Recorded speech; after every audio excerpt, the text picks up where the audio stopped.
Bombazo en el mundo del crimen organizado. El hombre más leal a El Mencho ha caído. Y ahora México arde en llamas. ¿Quién lo mató? ¿Qué significa esto para el cartel Jalisco Nueva Generación? La guerra acaba de escalar a un nivel sin precedentes. Y aquí te contamos todo lo que nadie más se atreve a decir. Esto no es solo una muerte. Es el inicio del caos. Quédate porque esto te va a sorprender.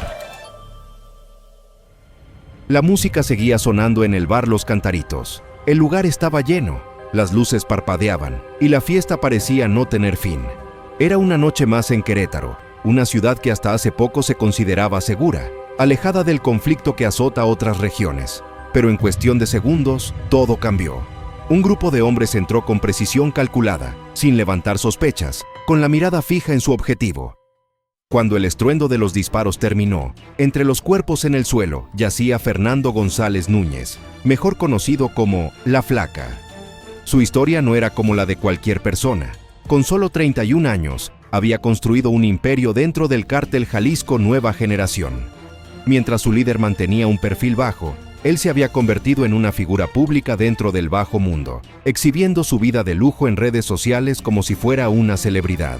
Automóviles de alta gama, relojes exclusivos, viajes en avión privado y fotografías en lugares exóticos. Todo formaba parte de una imagen cuidadosamente elaborada para proyectar poder e influencia. Pero detrás de esa fachada había algo más. Desde su llegada a la ciudad, La Flaca había cambiado el panorama criminal. Su misión era consolidar el control en la región y expandir las operaciones del grupo. Para ello, reclutaba jóvenes con promesas de riqueza y respeto, convirtiéndolos en piezas clave dentro de una estructura implacable. Quienes aceptaban el llamado se veían envueltos en un mundo del que pocos salían con vida. El ataque en Los Cantaritos no fue un simple acto de violencia, fue un mensaje. Durante meses, el conflicto con el cártel de Santa Rosa de Lima había escalado a niveles alarmantes. El control de rutas estratégicas y negocios clandestinos estaba en juego. Cada movimiento era analizado, cada error podía costar caro. La Flaca había hecho muchos enemigos y, según fuentes cercanas, su confianza en que nadie se atrevería a tocarlo lo llevó a bajar la guardia. La última publicación en sus redes sociales, tomada justo en el bar donde encontró su final, decía «Última parada», lo que para algunos fue una coincidencia, para otros parecía una premonición.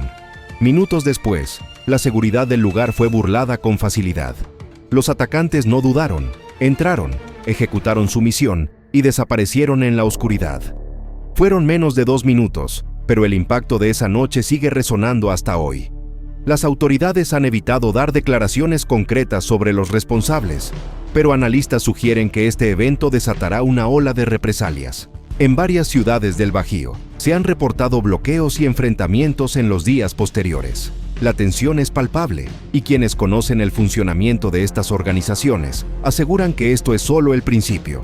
A pesar de la violencia en la que estaba inmerso, La Flaca nunca dejó de mostrarse como una figura intocable. Su ascenso dentro del cártel fue meteórico, pero su caída, fulminante. En el mundo donde se movía, la lealtad es frágil y la fama puede ser un arma de doble filo.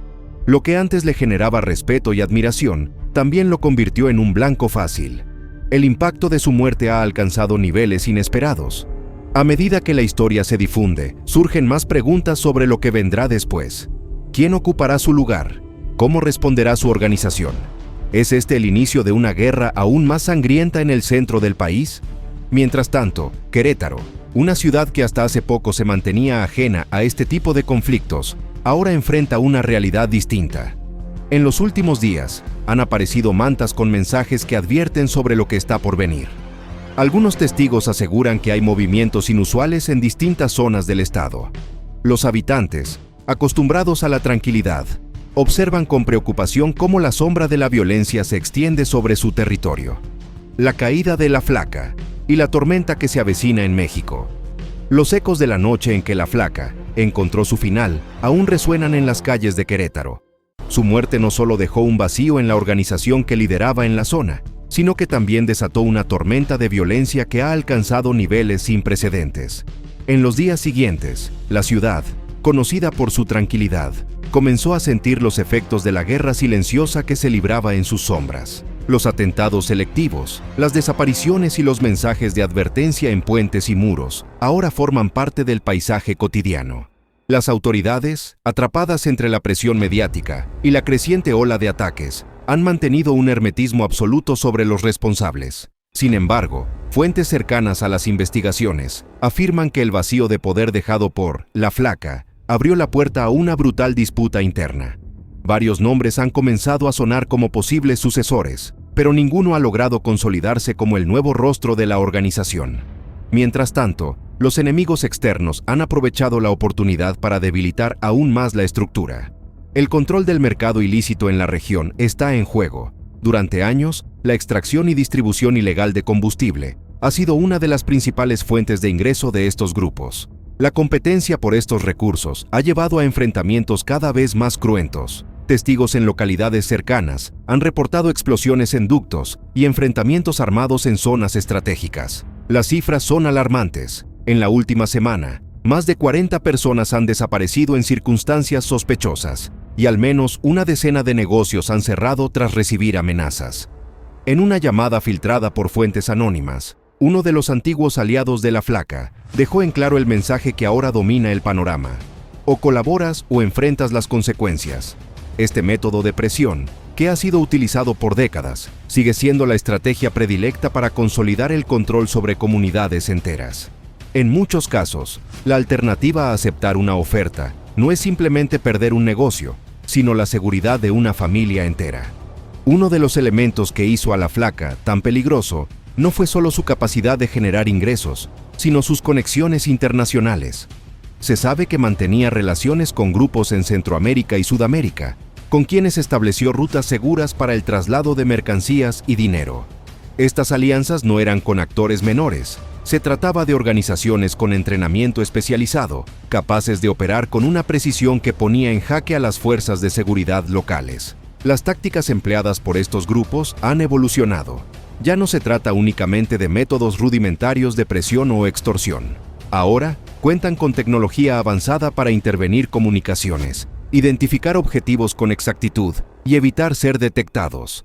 La digitalización de sus operaciones ha permitido que extiendan su influencia mucho más allá de lo que se creía posible hace apenas unos años. Sin embargo, lo que hizo a La Flaca una figura tan influyente no fue solo su brutalidad o su capacidad de liderazgo dentro del grupo. Su imagen pública, cuidadosamente construida a través de redes sociales, sirvió como un imán para cientos de jóvenes que veían en él un modelo a seguir. Su vida de lujo, sus viajes a destinos exclusivos y su aparente invulnerabilidad crearon la ilusión de que el poder estaba al alcance de cualquiera dispuesto a correr los riesgos necesarios. Pero esa ilusión se desmoronó en cuestión de segundos. Su muerte en el bar Los Cantaritos dejó una lección clara. En este mundo, la fama puede ser un arma de doble filo. Aquellos que buscan el reconocimiento terminan convirtiéndose en blancos fáciles. En las calles de Querétaro, su nombre se ha convertido en un símbolo de advertencia para quienes aspiran a seguir sus pasos. Mientras la incertidumbre crece, los habitantes de la región intentan continuar con sus vidas, aunque con una sensación de inquietud que no desaparece. La pregunta que todos se hacen es: ¿qué vendrá después? Los indicios apuntan a que la situación solo se intensificará. El gobierno ha desplegado refuerzos en puntos estratégicos, pero la experiencia ha demostrado que estos operativos suelen ser respuestas temporales a problemas mucho más profundos. Los informes más recientes indican que varias figuras clave dentro de la organización están desapareciendo de la vista pública. Algunos han optado por el exilio, temiendo represalias. Otros, en cambio, han reforzado su seguridad y están planeando su próximo movimiento. Lo que está claro es que la lucha por el control de la zona no ha terminado. Apenas ha comenzado una nueva etapa, aún más volátil y peligrosa. Las redes sociales de La Flaca siguen activas, sus últimas publicaciones llenas de comentarios de sorpresa, miedo y advertencias. Algunos seguidores aún niegan su muerte, asegurando que todo fue una estrategia para desaparecer del radar. Otros lo ven como un recordatorio de lo efímero que puede ser el poder en este mundo. Lo único seguro es que su legado, para bien o para mal, ha dejado una marca imborrable en la historia reciente de México. El legado de La Flaca y la expansión del CJNG en el escenario global. La reciente designación del Cártel Jalisco Nueva Generación como organización terrorista por parte de Estados Unidos y Canadá, ha intensificado la atención internacional sobre sus actividades. Esta medida, implementada en febrero de 2025, busca frenar la influencia y operaciones del cártel en múltiples continentes. Sin embargo, la estructura y alcance del CEJNGE, forjados bajo el liderazgo de Nemesio Oseguera Cervantes, alias El Mencho, presentan desafíos significativos para las autoridades. El Mencho, originario de Michoacán, ha consolidado al CEJNGE como una de las organizaciones criminales más poderosas y violentas de México. Bajo su dirección, el cártel ha extendido su influencia a 28 estados mexicanos y ha establecido conexiones en 6 continentes, diversificando sus operaciones más allá del tráfico de sustancias ilícitas. Esta expansión global ha sido facilitada por una red logística sofisticada, que incluye laboratorios clandestinos y rutas de transporte innovadoras. La capacidad del CEJNGE para adaptarse y evolucionar ha sido evidente en su incursión en mercados internacionales. Además de sus actividades tradicionales, el cártel ha incursionado en el tráfico de fentanilo, una sustancia sintética altamente lucrativa y peligrosa. Esta diversificación ha incrementado sus ingresos y ha ampliado su influencia en el mercado global de sustancias ilícitas. La reciente captura de Rubén Oseguera González, conocido como El Menchito e hijo de El Mencho, ha sido un golpe significativo para la organización. El Menchito enfrentó un juicio en Washington en septiembre de 2024, acusado de conspiración para traficar grandes cantidades de metanfetaminas y cocaína hacia Estados Unidos. Su arresto y proceso judicial han revelado detalles sobre la estructura interna del CEJNGE y sus operaciones internacionales. A pesar de estos contratiempos, el CEJNGE ha demostrado una resiliencia notable. La organización ha mantenido su cohesión y continúa operando en diversas regiones, adaptándose a las cambiantes dinámicas del mercado y las presiones de las fuerzas de seguridad. La capacidad del cártel para reclutar nuevos miembros y establecer alianzas estratégicas ha sido clave para su persistencia en el panorama criminal. La influencia del CEJNGE no se limita a México. En Estados Unidos, las autoridades han identificado operaciones del cártel en múltiples estados, incluyendo Texas y California. Estas actividades han llevado a una colaboración más estrecha entre las agencias de seguridad de ambos países, con el objetivo de desmantelar las redes de distribución y financiamiento del cártel. La designación del CEJNGE como organización terrorista ha permitido a las autoridades utilizar herramientas legales más robustas para combatir sus operaciones. Sin embargo, esta clasificación también ha generado debates sobre las implicaciones legales y diplomáticas de tratar a los cárteles de la misma manera que a grupos extremistas internacionales. La complejidad de las operaciones del CEJNGE, que abarcan desde actividades ilícitas hasta la infiltración en sectores económicos legítimos, plantea desafíos únicos para las estrategias de aplicación de la ley. En el ámbito local, comunidades en México continúan enfrentando las consecuencias de las actividades del CEJNGE. La violencia asociada con el cártel ha afectado la vida cotidiana de innumerables personas, generando desplazamientos y alterando las dinámicas sociales y económicas. A pesar de los esfuerzos gubernamentales para restaurar la seguridad, la presencia del cártel sigue siendo una realidad palpable en muchas regiones. La historia de La Flaca y su papel en el CEJNGE ejemplifica la complejidad de la lucha contra las organizaciones criminales modernas. La combinación de tácticas tradicionales de intimidación con el uso estratégico de las redes sociales para reclutar y expandir su influencia demuestra la adaptabilidad del cártel. Mientras las autoridades continúan sus esfuerzos para desmantelar estas redes, el CEJNGE sigue siendo una fuerza formidable en el panorama del crimen organizado internacional. La sombra de El Mencho, el nuevo orden del terror. Los informes más recientes provenientes de agencias internacionales revelan que el CEJNGE ha desplegado una ofensiva sin precedentes tras la eliminación de uno de sus principales operadores en Baja California. Fuentes de seguridad han confirmado que la organización ha intensificado sus acciones para demostrar que su estructura sigue intacta y que cualquier intento de debilitarlos solo alimenta su sed de control. Desde mediados de febrero, analistas han observado un aumento preocupante en las actividades del CEJNGE en varios estados clave, Informes de inteligencia sugieren que el Mencho ha ordenado una reestructuración táctica de su ejército privado, redistribuyendo sus fuerzas a lo largo de la frontera norte y asegurando puntos estratégicos en la región del Bajío. Este movimiento no solo busca blindar su presencia en el país, sino también afianzar sus conexiones internacionales.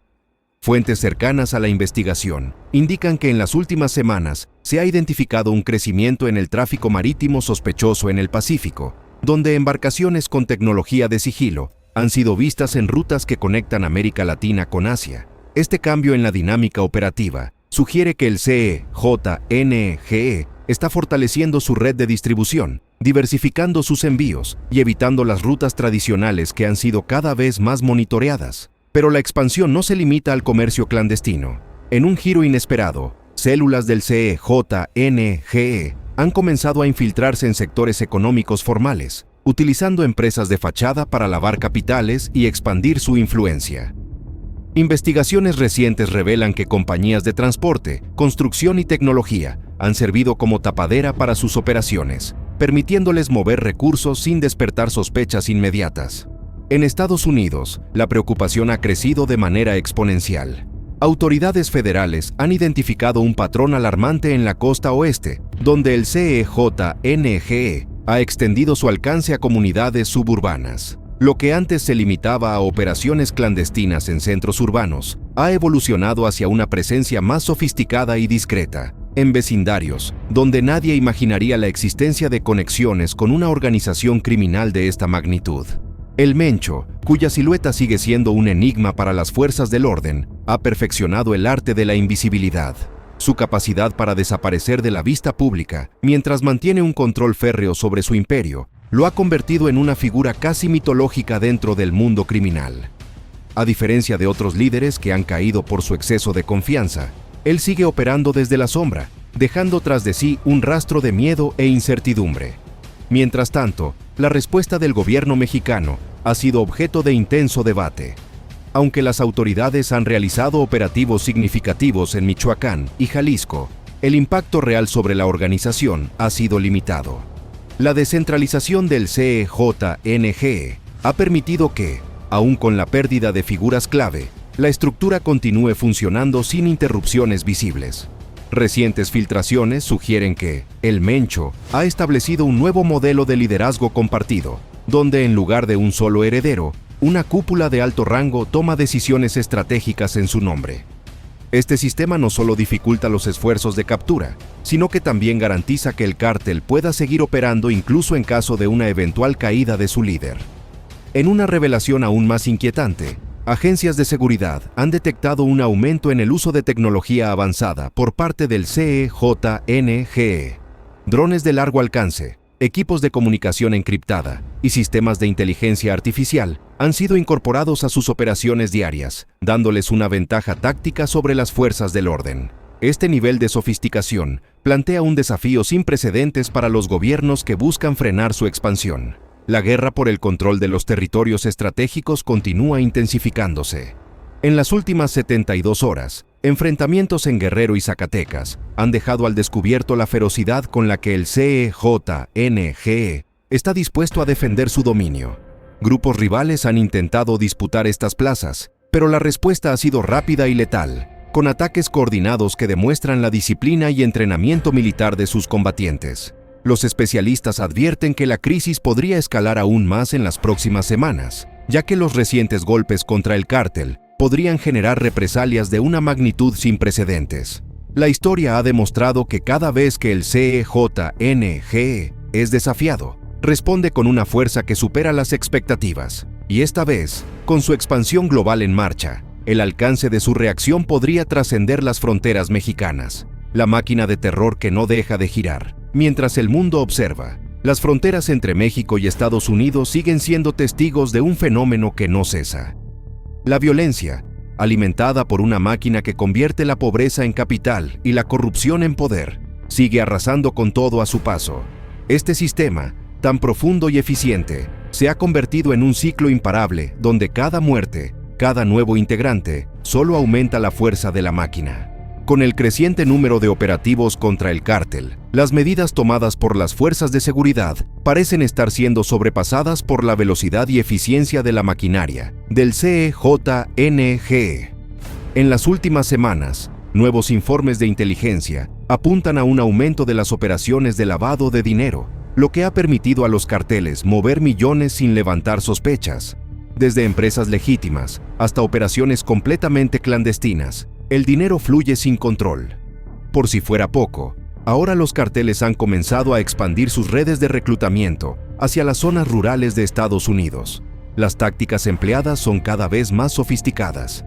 En ciudades como Los Ángeles, Houston y Chicago, se han detectado nuevos movimientos de jóvenes que buscan unirse a las filas del cartel, atraídos por la idea de alcanzar el estatus que ven en redes sociales y medios de comunicación.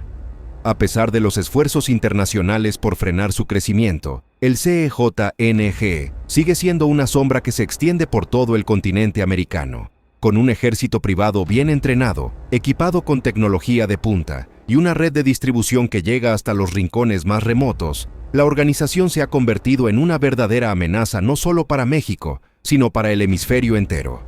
Y, como si fuera poco, la historia de La Flaca se repite una y otra vez en nuevas generaciones que se ven arrastradas al mismo destino.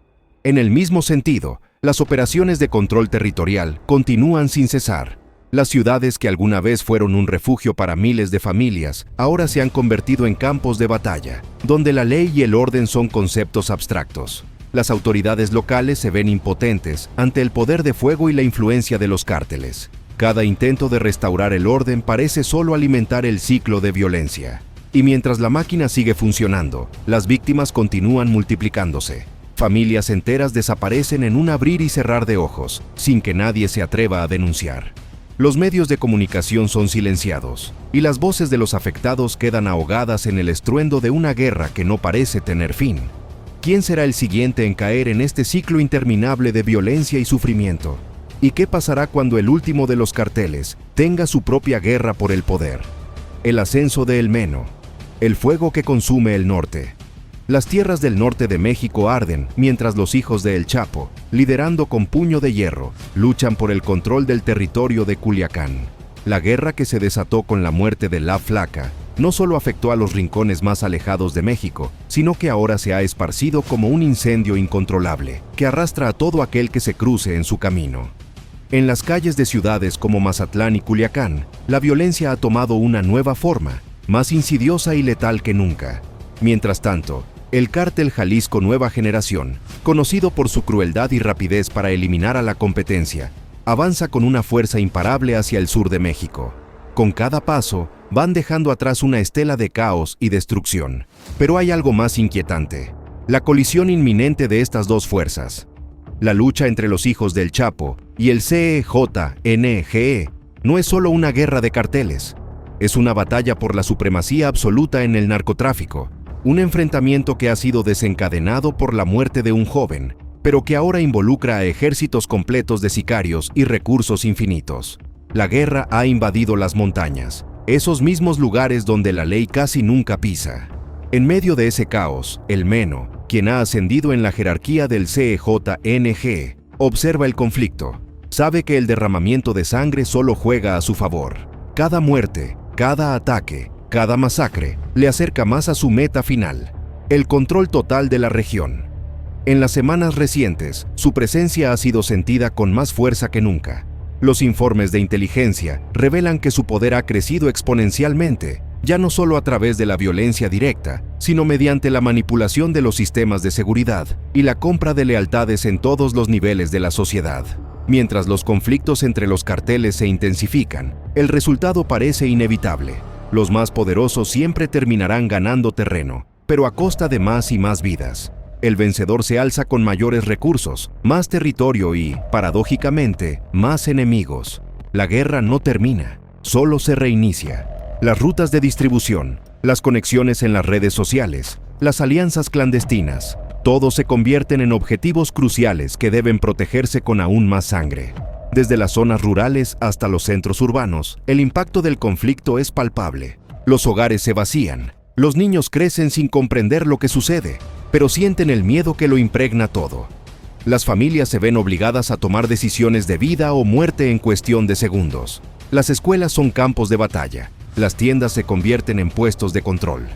Cada rincón de las ciudades está marcado por la presencia de los carteles, que no solo dominan el tráfico de polvo blanco y cannabis, sino que ahora han tomado el control total de la economía local. No hay espacio para la neutralidad. Cualquiera que no se alinee con uno de los bandos está condenado. En el norte, mientras los hijos del Chapo luchan por consolidar su imperio, las alianzas que una vez existieron entre los carteles se están desmoronando. El miedo y la desconfianza crecen, y cada acción del CEJNG solo acelera el proceso de destrucción. Lo que comenzó como una guerra entre facciones rivales se ha convertido en un enfrentamiento por el control total de México, un país que ya ha estado al borde del colapso durante años, pero que ahora se encuentra más fragmentado que nunca. Sin embargo, hay algo que hace que el Meno se mantenga tranquilo en medio del caos. Él entiende el juego mejor que nadie. Mientras los demás luchan por su supervivencia, él observa en silencio, esperando su momento. En su mente, la guerra ya está decidida. Los enemigos se matan entre sí, debilitándose a cada paso, y cuando la última batalla haya terminado, él será el único que quede en pie, el único que tenga suficiente poder para gobernar un imperio completamente renovado, sin competidores que desafíen su autoridad. Mientras tanto, las autoridades mexicanas parecen estar un paso detrás de los carteles. Los esfuerzos para erradicar a los líderes del narcotráfico son intensos, pero no se pueden comparar con el alcance de la maquinaria que los carteles han puesto en marcha. El gobierno mexicano intenta aplicar presión sobre las regiones más afectadas, pero la infiltración de los carteles en las fuerzas de seguridad y en las políticas locales hace que cualquier intento de control se convierta en una batalla perdida. Las rutas de contrabando, tanto terrestres como aéreas, siguen operando con eficiencia, transportando millones de toneladas de mercancía a través de las fronteras sin que nadie pueda detenerlo. Las familias que han sido arrasadas por la violencia se encuentran atrapadas en un ciclo sin fin. Muchos huyen, pero las rutas de escape se estrechan cada vez más. Algunos, aunque intentan salir del caos, no pueden evitar caer en las redes del Cártel Jalisco, que ha extendido sus tentáculos a las ciudades fronterizas y ahora lleva sus operaciones hacia el interior del país. La violencia no tiene fronteras, y en este escenario, ni las fuerzas de seguridad ni la justicia parecen poder detener la espiral descendente. Lo que está claro es que no hay un final cercano para este ciclo. Las muertes de líderes importantes, como la de Laf Flaca, solo provocan el surgimiento de nuevos y más despiadados comandantes, mientras que las alianzas entre carteles se fraguan en la sombra, algunas nacidas de la necesidad, otras de la pura conveniencia. El tiempo ya no parece ser un aliado para los que luchan por el control, y mientras algunos buscan soluciones rápidas, otros se preparan para una guerra que parece interminable. Y mientras la batalla por el control se libra a diario, el resto del mundo observa con una mezcla de horror y desesperanza. Los esfuerzos internacionales para frenar el tráfico de polvo blanco y cannabis se quedan cortos ante la magnitud de un conflicto que va más allá de lo que cualquier gobierno puede abordar. Los medios de comunicación intentan cubrir la historia, pero no logran capturar la verdadera magnitud de lo que está ocurriendo en el terreno. Lo que está en juego es mucho más que el control de un territorio. Es el futuro mismo de México, de las comunidades atrapadas en su interior, y de la lucha constante entre el bien y el mal. Mientras el Meno mira desde las sombras, sabe que, aunque todos luchan por el poder, hay algo que pocos han logrado comprender. La violencia, una vez que ha tocado cada rincón de un lugar, no se detiene hasta que lo consume todo.